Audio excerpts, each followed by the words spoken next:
I assume that you know the general amount of information on the internet. What can you substantiate having personal sort of knowledge of?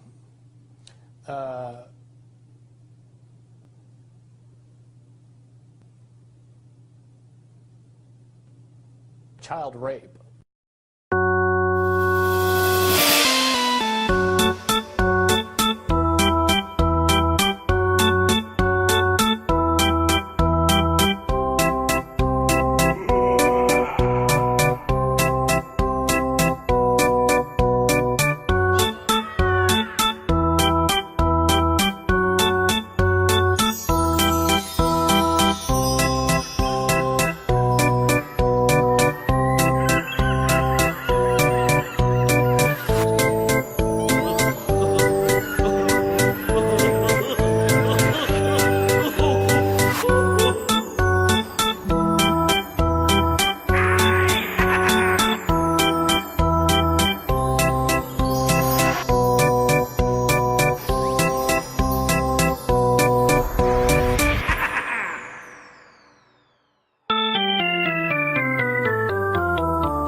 Brockbrader, otherwise he calls himself Bill Wood, and I don't know what other aliases he uses. He has put himself into the conspiracy theory community and uses that as an excuse to get away with his past perverted, sick behaviors. He's a Valor thief, and like von Helton, he served in the military, but he lies about his military service. He got booted out on a bad discharge and makes these grandioso claims that he was a Navy SEAL in the secret operation, the Psychic SEALs, the SEAL Team 9, which doesn't exist yet because they haven't got SEAL Team 9 on the odd number side. On the even number side, they've got up to 10. See, one coast is odd numbers, the other coast is even numbers. The SEAL team is divided into two different groups, just like the Marine Corps is. They got 1st Division on the West Coast and 2nd Division on the East Coast. So Bill Brockbrader also is a sex offender, although more successful as von Helton. He did get an underage girl. He raped a 12-year-old girl that happened to be the sister of his wife. And he makes excuses that it's other people's fault and they're lying, and then he admits that he did it. Then in the next video he'll say that it was all made up because he's a whistleblower like Holly Baglio, and his stories are almost as outrageous as Holly Baglio's. This guy is just a weirdo and a scumbag, and one of the worst Valor thieves I've seen on the internet. So in June of '91, I joined the U.S. Navy, and I was less than a year into my Navy experience in training in Fire Controlman A School when I was approached to take part in a special team.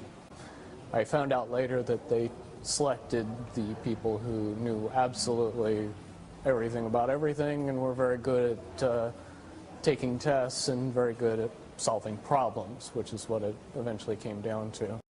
See, he claims he knew everything about everything.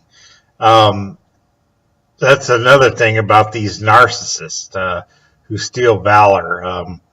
Their valor thievery is they did some bad stuff in the past, and they have to glorify themselves and lift themselves up above everybody else in the military because they were a screw-up in the military.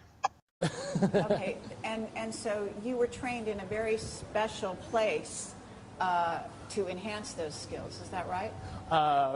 Lots of special places, but one in particular that I think people would find most fascinating, yes. Which is? One place that I was able to train at in particular that people would be familiar with is Area 51. I was able to go there for a single training course that was popularly entitled Advanced Psi. You notice how all these nutters that make these outrageous claims always been to Area 51. I think Area 51, once they say that, that's a red flag that they're a nutter. I mean, and he's a Navy guy. Why would they send a Navy guy to an Air Force base in the middle of the desert? In '92, at the end of '92, we started to be deployed on missions. The basic overview of a mission would be to get to a target, usually by some extraordinary means.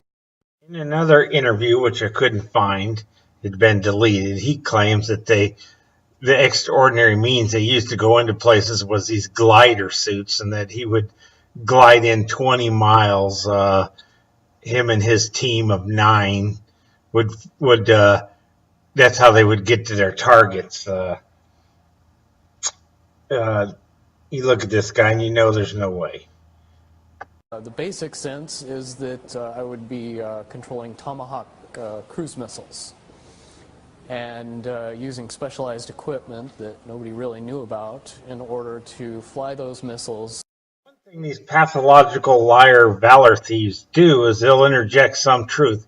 His MOS in the Navy had to do with operating Tomahawk missiles.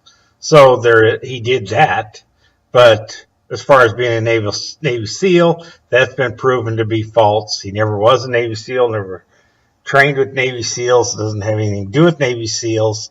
He was just a guy who operated Tomahawk missiles and played around with his wife's sister when he had home time. The way that I got involved in the launch of a Tomahawk missile was with a special piece of equipment that we had with us. We could get in between line of sight of the missile and the target and sync up with the missile and control it remotely from that piece of equipment. This right here is evidence that he doesn't know what he's talking about. We used when I was with the Marines had these lasers that they could point at a object, and they could get, within 5 miles as long as they get it in the scope or whatever, and they could hit it, and the jet could fly over and hit that target with whatever missiles on that jet. But during Desert Storm, they had already shown. I mean, if you watch the CNN clips, they had weapons they could land on. They could direct these weapons to land anywhere, and like in the inch square, you could put an inch square thing on the side of a building. They would put a missile right in there. So they didn't need anybody on the ground to direct these missiles where they wanted to. They already had the technology to do so. So this already proves that he's lying. They'd never sent anybody in to direct missiles.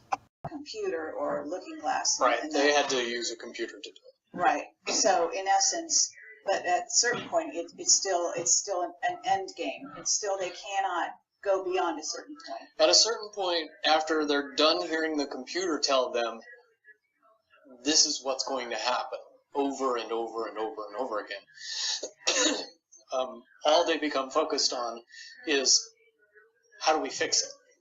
Why? What is this that's going to happen? The inevitable contraction of the timelines. But what does that mean for this reality? Do you know that? I don't know that. What I do know is that I was called in and asked to solve this problem, this timeline contraction problem. You see, he talks about the timelines, and now, he's the one who can fix it. Nobody else can, because he's this, super guy that just, saves the day for humanity and has to puff himself up beyond all people when he's the lowest kind of person. Anybody who molests a child is the lowest kind of person, I can think of. Very well put. Okay. So I would imagine, and you can... But I would also like to point it out that they call Timeline 2, Timeline 2. See how he doesn't even let the interviewer finish a sentence? It's because he's a narcissist and he has to keep the focus on him. He's the expert. Nobody else knows, but he does. Bill Brockbrader knows everything, as he said before. It seemed very odd to me that even back then it was identified as not one. And that one didn't get talked about. One is the one that involves what in essence would be ascension, or moving into, from the cocoon to the butterfly. Okay.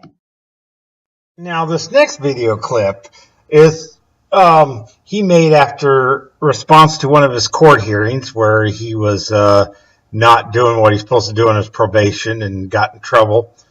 The courts actually asked about many of his claims, and that he had to admit in court that he never was at Area 51 and all these other claims.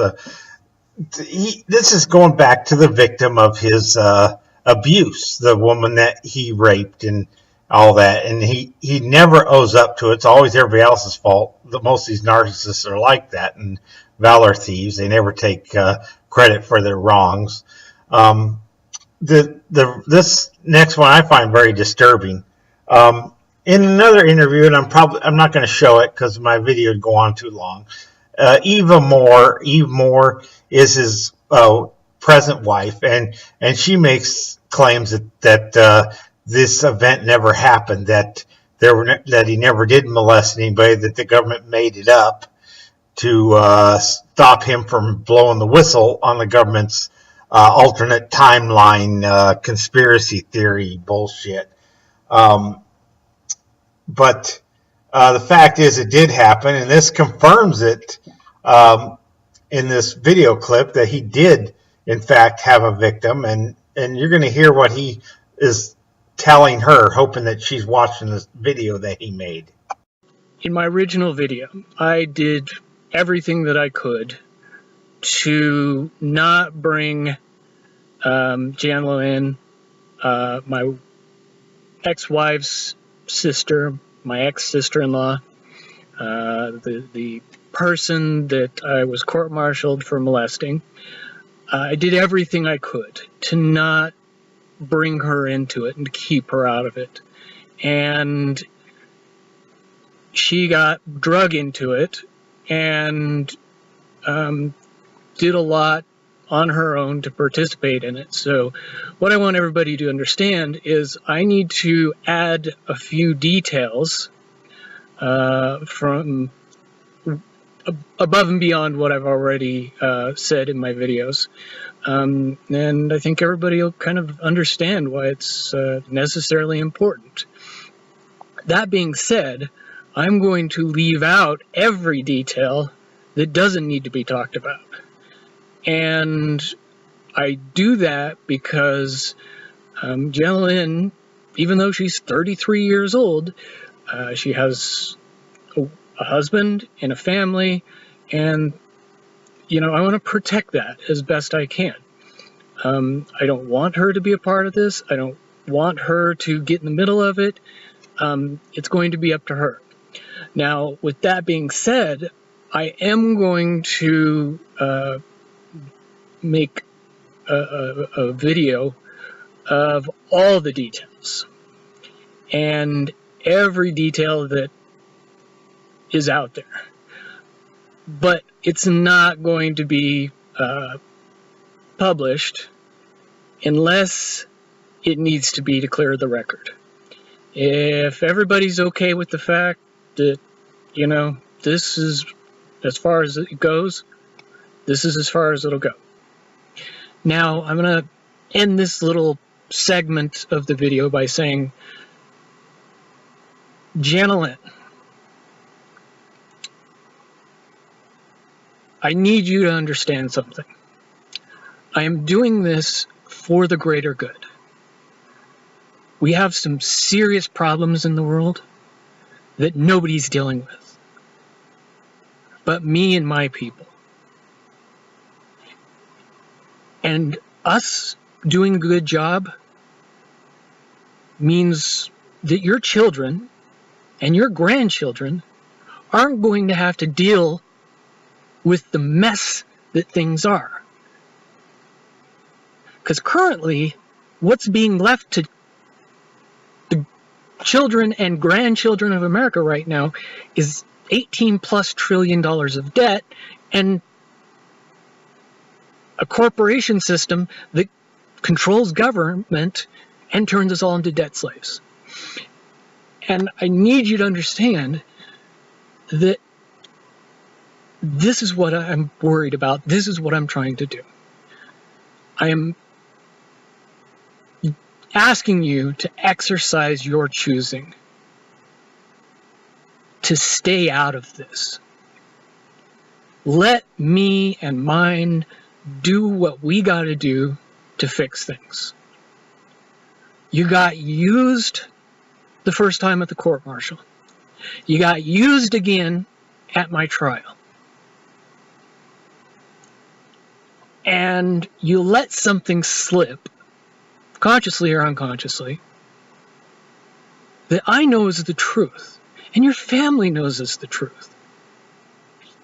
And that the elephant in the living room is that an extended member of your family is a monster that has been protected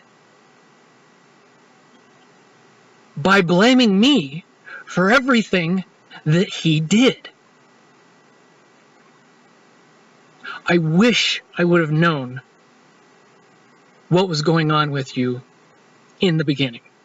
I wish I would have known what he was using against you in the beginning. But I didn't, and I will be infinitely sorry for that forever. But I am trying to atone, to give myself to a cause that is more important than any other thing in the history of humanity. And we turn this corner and nobody cares. So I'm asking you, I'm begging you, don't let them drag you into this again. This is the last you'll ever see of me. I am going to, document all the details, but those details will never, ever come out unless they have to. Anybody who tries to drag you in this, you give them a no comment, go on with your life, take care of your husband and your kids, and don't worry about it. Nobody's going to fault you.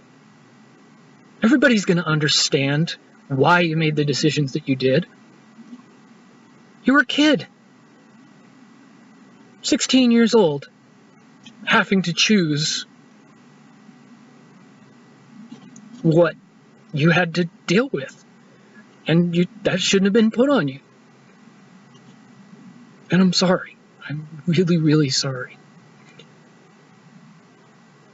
Stay out of this. Don't worry about this. And live your life. And I'll make you a deal. You do that. And we're going to be in the background creating a better world for your children and your grandchildren. And that's all I can do. He's blaming others, and he's also making it seem like it was some consensual thing. The girl was 12 when he started molesting her. And it went on until she was 16. I think that's when he was caught. It's just sick. A child. He took that child's but teenage years away from that child. Took away that child's innocence. And he's doing so much important that you need to just forget what happened because he's out there whistleblowing on some imaginary government plot. Whether it's imaginary or real, there's other people who, if it needs to be done, can do it. He doesn't have to be part of it. He wants to make himself into a hero, and he makes up this make-believe conspiracy theory retard stuff, and somehow that makes him, she needs to just forget about all the other stuff. This, I would love to just go through the screen and just beat the hell out of him. Just go monkey ass on him. Bill Brockbrader is another Von Helton to me. Maybe even worse than Von Helton. I would even maybe go to venture he might be worse than Von Helton.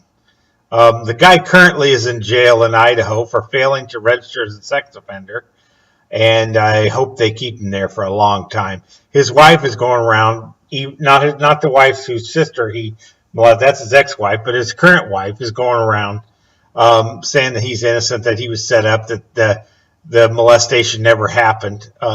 Maybe she believes that because she believes Bill, but